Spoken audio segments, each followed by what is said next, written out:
जोहार दोस्तों, सभी झारखंड वासियों का स्वागत है हमारे एक और न्यू वीडियो में। तो आज के इस वीडियो में हम लोग का क्लास 8 से जुड़े महत्वपूर्ण है जो आपसे का बिजली टेस्ट हुआ, ठीक है। प्रोजेक्ट रेल के तहत जो आपसे का बिजली टेस्ट हुआ उस संबंध में हम लोग आज जानेंगे, ठीक है। जो आपसे का आज बिजली टेस्ट हुआ, ठीक है, 31 अगस्त को। तो उसमें जो क्लास 8 का जो सामाजिक विज्ञान में जो आपसे का बिजली टेस्ट हुआ, ठीक है, संस्कृत का वीडियो में अपलोड कर चुका हूँ आंसर की वाला, तो वो भी जाकर देख लेना, ठीक है। और मिला के आप लोग नीचे कमेंट में बताना कि आपका कितना सही हुआ है, ठीक है। चलिए फटाफट हम लोग इस वीडियो को शुरू करते हैं।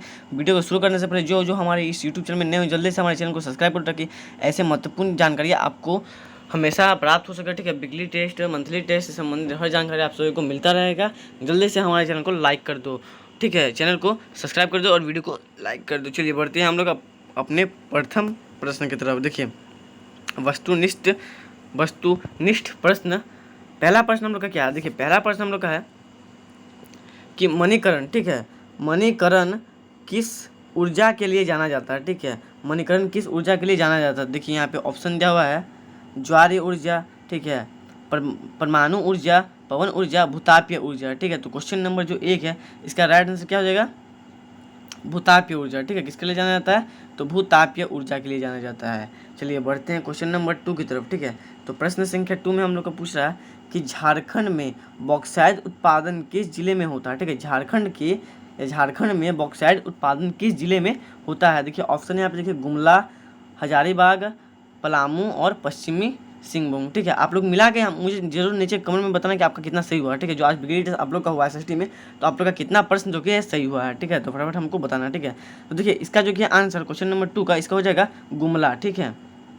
बॉक्साइट कहाँ उत्पादन होता है? तो गुमला में।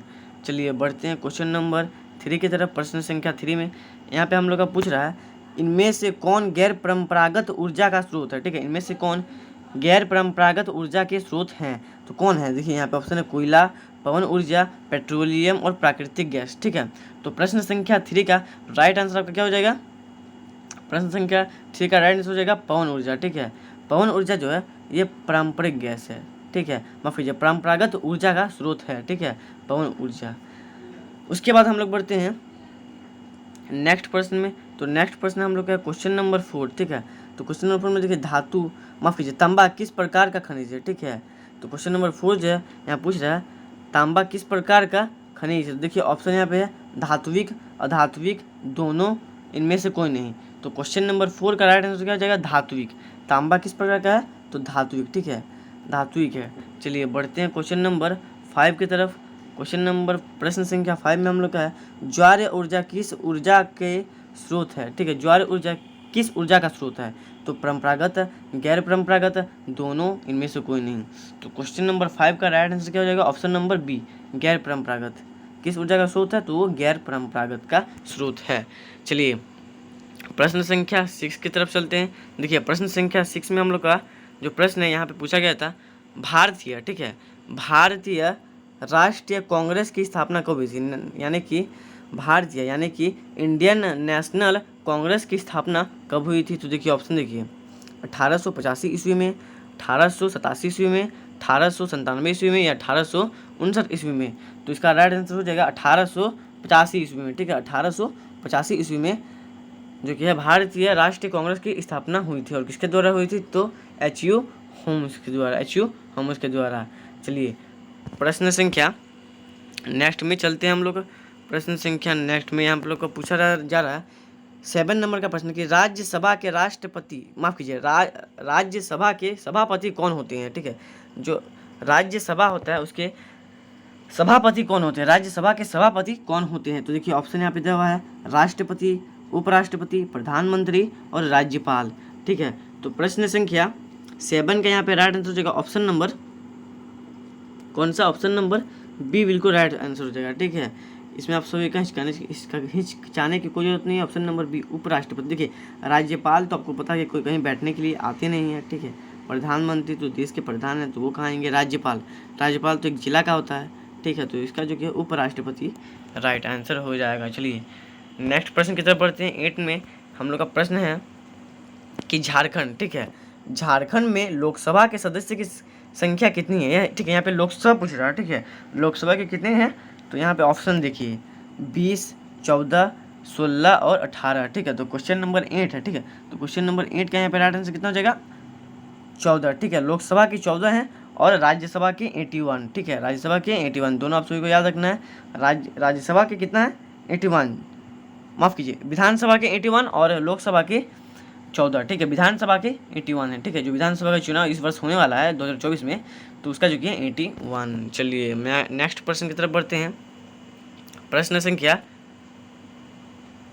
9 में, ठीक है। प्रश्न संख्या 9 में हम लोग का प्रश्न है, वर्तमान में लोकसभा के लिए कुल कितने सदस्य निर्वाचित होते हैं, ठीक है, वर्तमान में, ठीक है। तो देखिए ऑप्शन देखिए 500, 550, 543, 545। तो क्वेश्चन नंबर जो 9 है, ठीक है, तो इसका राइट आंसर क्या हो जाएगा? क्वेश्चन नंबर 9 का राइट आंसर क्या जाएगा? 545। ये कभी चेंज नहीं होगा, ठीक है। ये 545, माफ़ कीजिए 543 ही रहेगा, ठीक है। ऑप्शन नंबर सी जो कि है 543 या 43 इतना ही रहता है। चलिए बढ़ते हैं नेक्स्ट प्रश्न की तरफ। तो नेक्स्ट में देखिए हम लोग का प्रश्न है, राज्यसभा, ठीक है। राज्यसभा में अधिकतम कितने सदस्य हो सकते हैं, ठीक है। राज्यसभा में अधिकतम कितने सदस्य हो सकते हैं? तो ऑप्शन देखिए 230, 250, 270 या 310। तो क्वेश्चन नंबर जो आपका क्वेश्चन नंबर 10 है, तो इसका राइट आंसर क्या हो जाएगा? 250, ठीक है। 250 सदस्य अधिकतम रह सकते हैं किसमें? राज्यसभा में, ठीक है। तो यहाँ पे जो कि हमने 10 महत्वपूर्ण एमसीक्यू प्रश्न के जो कि आप सभी के वस्तुनिष्ठ प्रश्न थे उसके उत्तर देख लिया। अब हम लोग बढ़ते हैं सब्जेक्टिव प्रश्न की तरफ। तो चलिए सब्जेक्टिव प्रश्न के उत्तर भी हम लोग देखेंगे, ठीक है। आंसर किए उनको भी हम लोग देखेंगे। चलिए अब हम लोग के सब्जेक्टिव प्रश्न के उत्तर भी देख लेते हैं। जो आप सभी का 11 नंबर का प्रश्न था, ठीक है, जो आप सभी का 11 नंबर का प्रश्न था, तो हम लोग को उसको भी यहाँ पे देख लेते हैं, ठीक है। देखिए 11 नंबर का जो प्रश्न था उसका उत्तर देखिए क्या हो जाएगा। तो उत्तर कुछ इस प्रकार का हो जाएगा। जो आपका प्रश्न था, लौह खनिज और अलोह खनिज में निम्नलिखित अंतर है, ठीक है। जो आपसे पूछा गया था लौह खनिज और अलोह खनिज में अंतर स्पष्ट कीजिए। तो देखिए अंतर यहाँ पे निम्नलिखित है। तो देखिए लौह खनिज जिस धात्विक खनिज में, ठीक है, लौह अंश की प्रधानता होती है उसे लौह धात्विक खनिज कहते हैं, ठीक है। उदाहरण देखिए यहाँ पे लौह अयस्क और अलोह खनिज में जिस धात्विक खनिज में लौह तत्व नहीं होते हैं उसे अलोह खनिज कहते हैं।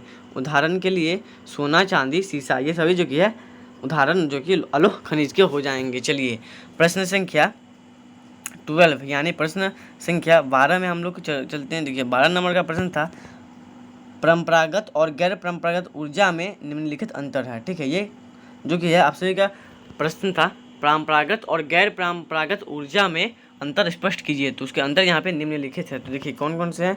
देखिए परंपरागत ऊर्जा के क्या क्या हैं, ठीक है। तो देखिए परंपरागत ऊर्जा में इनमें भंडारण सीमित होता है, जबकि गैर परंपरागत ऊर्जा में ये असीमित, ठीक है, ये असीमित मात्रा में पाई जाती हैं, ठीक है। ये सभी आंसर आप सभी अगर लिख सकते हो तो लिख लेना, क्योंकि ये सब महत्वपूर्ण जो कि सब्जेक्टिव आंसर रहने वाला है। हालांकि जो आप सभी का 8 क्लास का जो बोर्ड एग्जाम होगा वो तो सब के सब उमार सीट यानी कि एमसीक्यू प्रश्न का होगा, तो सब्जेक्टिव प्रश्न उतना ध्यान मत दो, लेकिन फिर भी नॉलेज के लिए ये सब जो कि आप लोग जरूर एक बार देख लेना, ठीक है। उसके बाद देखिए इसका दूसरा पॉइंट है, इनका एक बार प्रयोग करने के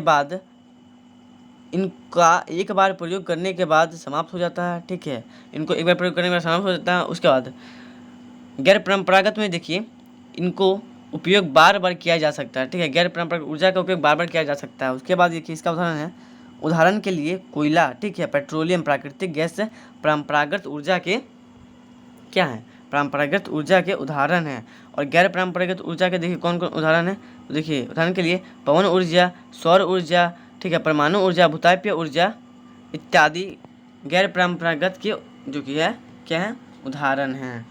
चलिए उसके बाद हम लोग का अंतिम प्रश्न मतलब अंतिम पॉइंट है, ये पर्यावरण को प्रदूषित करते हैं जबकि ये पर्यावरण को प्रदूषित मुक्त करते हैं, ठीक है। तो ये जो कि है प्रमुख अंतर परंपरागत और गैर परंपरागत ऊर्जा में आ जाएगा। चलिए बढ़ते हैं क्वेश्चन नंबर 13 की तरफ। तो क्वेश्चन नंबर 13 में जो कि आपसे पूछा गया था कि भारतीय संसद, ठीक है, यहाँ पे देखिए आप सभी से पूछा गया था कि भारतीय संसद के 3 अंगों के नाम लिखिए, ठीक है। तो भारतीय संसद के 3 अंगों के नाम निम्नलिखित है, ठीक है। कौन कौन से होते हैं देखिए, एक होता है राष्ट्रपति, ठीक है, दूसरा होता है राज्यपाल और तीसरा होता है माफ़ कीजिए राज्यपाल नहीं, राज्यसभा और लोकसभा, ठीक है। दो आपको ऐसे याद रखना, राज्यसभा, लोकसभा और राज्यपाल, राष्ट्रपति, राज्यसभा, लोकसभा और राष्ट्रपति हो जाएगा 13 नंबर का उत्तर। प्रश्न संख्या 14 में हम लोग बढ़ते हैं। तो प्रश्न संख्या 14 यहाँ पे हम लोग का जो कि है कुछ इस प्रकार का हम लोग का आंसर दिया हुआ है, ठीक है। इसका जो कि आंसर है कुछ इस प्रकार का दिया हुआ है कि लोकसभा में अनुसूचित जाति के लिए 84 एवं अनुसूचित जनजाति के लिए 47 सीटें आरक्षित हैं, ठीक है।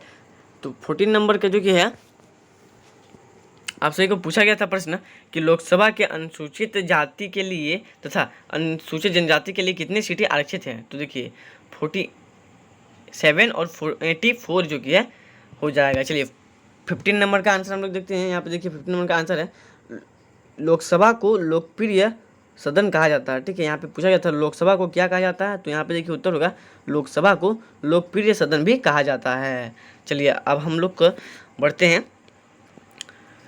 हैं अपने नेक्स्ट टर्म की तरफ। तो देखिए यहाँ हम लोग ने जो कि है 15 के 15 महत्वपूर्ण एमसीक्यू प्रश्न करा दिए हैं, ठीक है। माफ़ कीजिए 15 में से जो कि आपके सबके 10 महत्वपूर्ण एमसीक्यू प्रश्न थे और 5 सब्जेक्टिव प्रश्न थे। तो सबके सब हम लेकर ने आंसर की जो कि आप सभी को करा दिया। आप लोग इसको रिवीजन कर लीजिएगा ताकि आने वाले जो कि एग्जाम में आपको मदद मिले, ठीक है।